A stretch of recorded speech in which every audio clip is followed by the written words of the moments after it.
पारू या मालिकेचा आजचा एपिसोड आपण ऐकत आहोत. प्रिया मॅडम एकट्याच बागेत उभ्या असतात, उदास असतात. डोक्यात फक्त एकच विचार असतो, प्रीतम सर. तोच पाठीमागून भाई येतो. तो प्रिया मॅडमना म्हणतो, किती दिवस अशी एकटीच हरवलेली राहणार आहेस? प्रिया, मला एक सांग, तुझ्या भाईने आजवर तू जे काही मागितलं ते मी दिले ना तुला, मग त्या दिवशी तू मला असं खोटं का पाडलं? वेळ प्रसंगी आबासाहेबांचा मार सुद्धा खाल्ला मी, पण तू तरी ठाम राहायचं होतंस ना, जायचं होतं त्यांच्याबरोबर, पुढचं पुढं बघितलं असतं आपण. त्यावर प्रिया मॅडम म्हणतात, जे काही झालं ते मलाही पटले नाहीये, मलाही त्याचा खूप त्रास होतोय, पण आता जे झालंय ते स्वीकारायचं आणि हेच आपल्या हातात आहे आता. त्यावर भाई म्हणतो, असं कसं स्वीकारायचं? चूक झालीये माहिती आहे तरी सुद्धा स्वीकारायचं? तू इथं अशी रडत बसलेली, तिथं त्यांच्या घरात त्यांच्या मुलाचं लग्न आणि आपले आबासाहेब इथं अडून बसलेले आणि मी गपगुमान राहायचं? त्यावर पुढे भाई म्हणतो, हे बघ प्रिया, मला माहिती नाही हे योग्य आहे की अयोग्य आहे. त्या दिवशी जसं तुला मी त्यांच्याकडे नेलं होतं ना, तसं पुन्हा एकदा मी घेऊन जातो तुला त्यांच्याकडे. हे बघ, आबासाहेबांचं काय असेल ते असेल वाकडं त्या अहिल्याबाईंशी, पण माझं नाही ना, मी उभा राहू शकतो त्यांच्यासमोर, गरज पडल्यास पाय धरीन त्यांचे. पण हे बघ प्रिया, तुझ्यासाठी हा भाई काहीही करू शकतो आता. पण तरी प्रिया मॅडम काही केलं तयार होत नाही. त्या म्हणतात, नाही भाई, मला आबांच्या परवानगीशिवाय काही सुद्धा करायचं नाही. भाई आता पुढे म्हणतो, प्रिया, आपण दोघेही ओळखतो आबासाहेबांना. एखादा माणूस एकदा का त्यांच्या डोक्यातनं उतरला की कायमचा उतरला. मग ते अहिल्यादेवींच्या घरात त्याच्या मुलाशी तुझं लग्न कधीच लावून देणार नाहीत. त्यांना त्यांचा स्वाभिमान सगळ्यात महत्वाचा आहे. त्यावर प्रिया मॅडम म्हणतात, असू दे भाई, माझी काहीच तक्रार नाहीये. मला त्यांच्यावर काहीच कोणताच दोष लावायचा नाहीये. जे काही झालं ते माझ्या नशिबात होतं असं मी समजेन. जर प्रीतम सर माझ्या नशिबात असते तर ते मला मिळाले असते, आम्ही एकत्र आलो असतो, पण तसं नाही ना झालं. यातून पण काहीतरी चांगलं होतेच की. बघ ना, तू मला समजून घेतलं, तू माझ्यासाठी उभा राहिलास, माझा भाई मला नव्याने कळला, अजून काय पाहिजे मला? तोपर्यंत इकडे मिहीर पुन्हा एकदा दिशाला भेटण्यासाठी किर्लोस्करांच्या घरी येऊन उभा असतो. तोच तिथे दिशा येते. दिशा आता खूप चिडलेली असते. तू मिहीरला म्हणते, नॉनसेन्स, तुला किती वेळा सांगायचं इथे येत जाऊ नकोस, तुला मराठीत सांगितलेलं कळत नाही का रे? त्यावर मिहीर म्हणतो, अगं तुला हळद लागली होती, तू बाहेर येऊ शकत नव्हती म्हणून मी आलोय. पुढे आता त्याला दिशा म्हणते, तुला लागतील तितके पैसे यात भरून आणलेत बॅग मधून, तुझं सगळं नुकसान यात भरून निघेल, निघ चल आता. त्यावर मिहीर म्हणतो, वाव, हे तर फक्त समुद्रातून तांब्यावर पाणी काढणे एवढंच आहे. तू तर आता त्या समुद्राची मालकीण आहेस, सो लागेल तसं पाणी काढत राहायचं. आय नो दिशा, हे तर फक्त टोकन आहे, ते संपलं की मग परत मी मागत राहीन. असे म्हणत मिहीर तिच्या गालावरून हात फिरवतो. त्यावर दिशा आता खूप चिडते आणि म्हणते, डोंट टच मी, नॉनसेन्स. आता मिहीर खूप चिडतो. तो म्हणतो, जास्त हुशारी केलीस ना तर विसरून जाईल की आपल्यात प्रेम होतं, बर्बाद करीन तुला. आता मात्र दिशा घाबरते की अगदी खाली आवाज करून बोलते, डार्लिंग, डोंट टच मी. आणि हे बघ मिहीर, मी तुला लागतील तितके पैसे देईन, आणखी पैसे देत राहीन, पण फक्त तुझं तोंड कुठेच उघडू नकोस. आणि आता प्लीज निघ इथून. असे म्हणून पटकन कुणी बघायच्या आत दिशा तिथून निघून जाते. आणि आता इथे मिहीर फार खुश झालेला असतो. तो म्हणतो, वाव, माझी सोन्याची कोंबडी, आता तर खरी मजा आहे. तोच मिहीरच्या समोर आदित्य सर येऊन उभे राहतात. त्यांना पाहून मिहीर घाबरतो. आदित्य सर त्याला म्हणतात, काय आहे या बॅगेत? दिशाने दिली ना तुला बॅग, मी बघितलंय. युअर गेम इज ओव्हर नाव, तुझा खेळ संपलाय. आता मी काय म्हणतोय ते नीट लक्ष देऊन ऐक. माझ्या कंपनी थ्रू दिशाने जे काही कॉन्ट्रॅक्ट तुला दिलं होतं ते मीच कॅन्सल केले. दिशा आणि तुझ्यामध्ये जे काही चालू आहे ते सगळं मला माहिती आहे, आणि हे सगळं जर मी आईला सांगितलं तर ती काय करेल याचा विचार कर. दिशासारखी मुलगी कधीच कुणाची होऊ शकत नाही. भले तुला आता ती स्वप्न दाखवत असेल, पण ती तुझ्यावर उलटणार, 100% उलटणार, आणि हे तुलाही माहिती आहे. आणि किर्लोस्करांबाबत जो काही तू पंगा घेतलायस त्याची शिक्षा तर तुला मिळणारच. मला माहितीये हे सगळं तू तुझ्या बिझनेस साठीच करतोय. का उगाच त्या दिशासारख्या फालतू मुलीच्या नादी लागतोय आणि स्वतःचं करिअर बर्बाद करून घेतोय? तुला बिझनेस करायचा आहे ना, बिनधास्त कर. मी तुझं कॉन्ट्रॅक्ट परत मिळवून देईन, तुझ्या प्रॉडक्ट मध्ये मी इन्व्हेस्ट करेन, किर्लोस्कर तुला मदत करतील. हा, पण त्या बदल्यात तुला दिशाला एक्सपोज करायला मला मदत करावी लागेल. आणि तसंही दिशाचं लग्न मी भावासोबत लावू देणार नाही, अगदी कुठल्याही परिस्थितीत. त्यामुळे कुठल्याही प्रकारे ती तुला मदत करू शकणार नाहीये.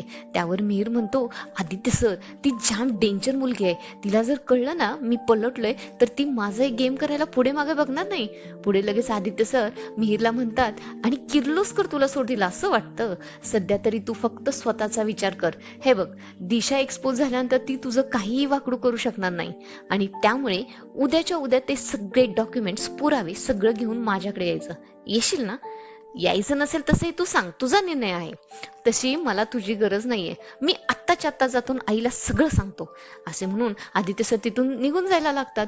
पण आता मिहीर घाबरतो आणि म्हणतो, Aditya sir, I am sorry, मला माफ करा. मी त्या दिशाच्या गोड बोलण्याला भुललो. तुम्ही इन्व्हेस्ट करताय ना माझ्या कंपनीमध्ये, मग तुम्ही म्हणताय तेच होईल. मी करेन दिशाला एक्सपोज. असे म्हणून मिहीर ती पैशाची बॅग आदित्य सरांना परत देतो. पण आदित्य सर म्हणतात, असू दे, तुझ्याकडेच ठेव आणि निघ इथून आता. तोपर्यंत इकडे प्रीतम सर त्यांच्या खोलीत बसलेले असतात. ते म्हणतात, मी प्रिया मॅडमना कॉल करू का? असे म्हणून ते प्रिया मॅडमना कॉल करतात. एकदा करतात, दोनदा करतात, पण प्रिया मॅडम काही फोन उचलत नाहीत. एकदा कट करतात आणि परत प्रीतम सर त्यांना फोन करतात. त्यावर प्रिया मॅडम फोन उचलतात आणि म्हणतात, प्रीतम सर, इथून पुढे मला अजिबात कॉल करायचा नाही, असं म्हणून फोन ठेवून देतात. हे ऐकून प्रीतम सरांना फार वाईट वाटते. ते रडू लागतात. पण खाली मात्र लग्नाची जोरदार तयारी चालू असते. अहिल्या मॅडम सावित्री त्यांना विचारतात, सावित्री, अगं पारू कुठे आहे? मी तिला सांगितलं होतं की बाहेर फुलांची रांगोळी काढ. तिनं काढलेली रांगोळी मला फार आवडते, हे माहिती आहे तिला. आणि त्या अक्षदांचं पण ती बघणार होती. काय झालं त्याचं? कुठे आहे ही मुलगी? तोच तिथे पारू येते. अहिल्या मॅडम पारूला म्हणतात, अगं पारू, कुठे आहेस तू? इथे घरात दिवसभर फुलपाखरासारखी बिरबिरत असते. आता तुझ्या लाडक्या मित्राचं लग्न आहे ना, सगळं जातीने व्यवस्थित होतंय का नाही लक्ष देऊन बघायला नको का? असे म्हणून अहिल्या मॅडम तिथून निघून जातात. पारू मात्र खूप टेन्शन मध्ये असते. तिला कुठल्याही परिस्थितीत आबासाहेबांना भेटायला जायचंच असतं. ती सावित्री आत्यांना सांगते, सावित्री आत्या, हे बघा, मला आत्ताच्या आत्ता घरातनं बाहेर पडणं लई गरजेचं आहे. प्रीतम सरांच्या आयुष्याचा प्रश्न आहे. मी कुठे जाते, कसं करते, काय करणार आहे, मला काही माहित नाही. मला फक्त एवढंच कळते की मला आत्ताच्या आत्ता बाहेर पडणं लई गरजेचं आहे. पण तोच दामिनी मॅडम पारूला प्रीतम सरांसाठी कॉफी नेऊन द्यायला सांगतात. पारू आता प्रीतम सरांच्या खोलीत कॉफी घेऊन येते.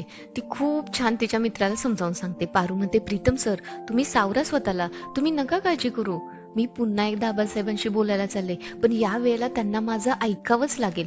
पण प्रीतम सर खूप निगेटिव्ह विचार करत असतात. ते म्हणतात, अरे काय उपयोग आहे या सगळ्याचा? का चालली आहेस तू तिकडं? अगं सगळं संपलंय, सोड ना आता. पण पारू म्हणते, असं कसं सगळं संपलं? अहो, जीवाला जीव देणारा तुमचा भाऊ आहे तुमच्यासोबत, मी आहे तुमच्यासोबत, असं कसं सगळं संपलं? एखादं काम झालं नाही म्हणून ते सोडून द्यायचं नसतं. तुम्हाला जर एखादी गोष्ट मिळवायची असेल ना, तर आयुष्यभर प्रयत्न करावे लागतात. पुढे प्रीतम सर म्हणतात, पण पारू, आबासाहेब आणि आईमधले गैरसमज आहेत, त्याचं काय करणार आहेस? ते कसं दूर करणार आहेस? पण पुढे पारू म्हणते, सर, त्यांच्यातले गैरसमज आपण मिटवू तर शकतो ना. हे बघा, तुम्ही फक्त खंबीर राहा. मी वेळेतच परत येईन, आणि तशीच जर वेळ आली ना, तर तुम्ही ठामपणे लग्नाला नकार द्या. तुमचं खरं प्रेम आहे ना, तुम्ही तुमच्या प्रेमासाठी लढा, धीर सोडू नका. आणि तुम्ही विसरलात प्रीतम सर, अहो, देवी आईंचा मुलगा आहात तुम्ही. देवी आई कधी धीर सोडताना बघितलंय तुम्ही? कशापायी सोडताय धीर? तुम्हाला एकदा देवी आईंशी बोला, त्यांना सगळं सांगून टाका म्हणलं ना सत्य. पण प्रीतम सर म्हणतात, नाही ऐकणार आई. तुला माहिती आहे ना, ती दिशाबद्दल किती पॉझिटिव्ह आहे. त्या दिशाने काय जादू केले देव जाणे, तेच कळत नाहीये मला. त्यावर पारू म्हणते, किती बी मोठी भूल असली ना तरी ती उतरतेच.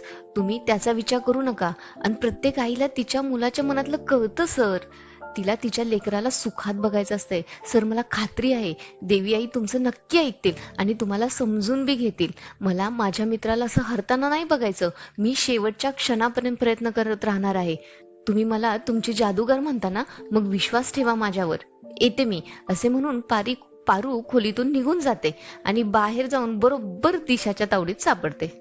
दिशा पारूला विचारते, प्रीतमला भेटायला गेली होतीस ना, मग काय शहाणपणा शिकून आलीस त्याला? त्यावर पारू म्हणते, हे बघा दिशा मॅडम, मी तुमच्या सगळ्या प्रश्नांची उत्तरं दिली असती, पण मला लई महत्वाचं काम आहे. आता खरंच माझ्याकडे टाइम नाही हो. त्यावर दिशा चिडते आणि म्हणते, तू कोणाशी बोलते कळते का तुला? मी या घरची होणारी सून आहे आणि तू मोलकरीण आहेस, तर लायकीत राहायचं, जास्त माज नाही दाखवायचा. आणि मला सारखं सारखं तुझी लायकी दाखवायला लावू नकोस. पारू, माझं लग्न आहे की नाही? मग मला तू हवी आहेस माझी सगळी कामं करायला. तू कुठेही जायचं नाहीस, तू इथेच थांबायचं. त्यावर पारू आता ठणकावून सांगते, हे बघा दिशा मॅडम, मी फक्त माझ्या देवी आईंचा आदेश मानते, बाकी कोणाचाच नाही.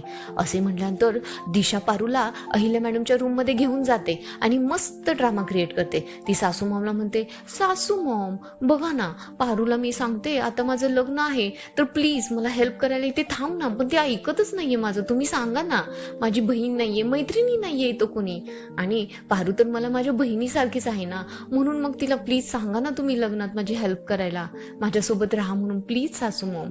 मग लगेच अहिल्या मॅडम मी तयार होतात आणि पारूला सांगतात, पारू अगं तू दिशाला मदत करायला थांब, असं समज की तू तिची करवलीच आहेस. तोच तिथे आता आदित्य सर येतात. ते आईला सांगतात, अगं आई पारूला जाऊ दे, मी तिला महत्वाचं काम सांगितलंय, पण तिला जाऊ दे तू. पण दिशाने सासू मॉमला असं काही गुंडाळलेलं असतं की त्याचा काहीच उपयोग होत नाही. आणि इथेच आजचा एपिसोड संपतो. काय होईल पुढे, पण प्रेक्षक मला तर असं वाटतंय की पारू नक्की पोहोचेल आबासाहेबांपर्यंत, आणि इकडे आदित्यही मिहीरच्या मदतीने दिशाला एक्सपोज करू शकेल. तुम्हाला काय वाटतंय मला कमेंट करून नक्की सांगा. पुढचे एपिसोड खूपच भन्नाट होणार आहेत, तर असेच अपडेट पाहण्यासाठी चॅनलला लाईक आणि सबस्क्राईब करा. धन्यवाद.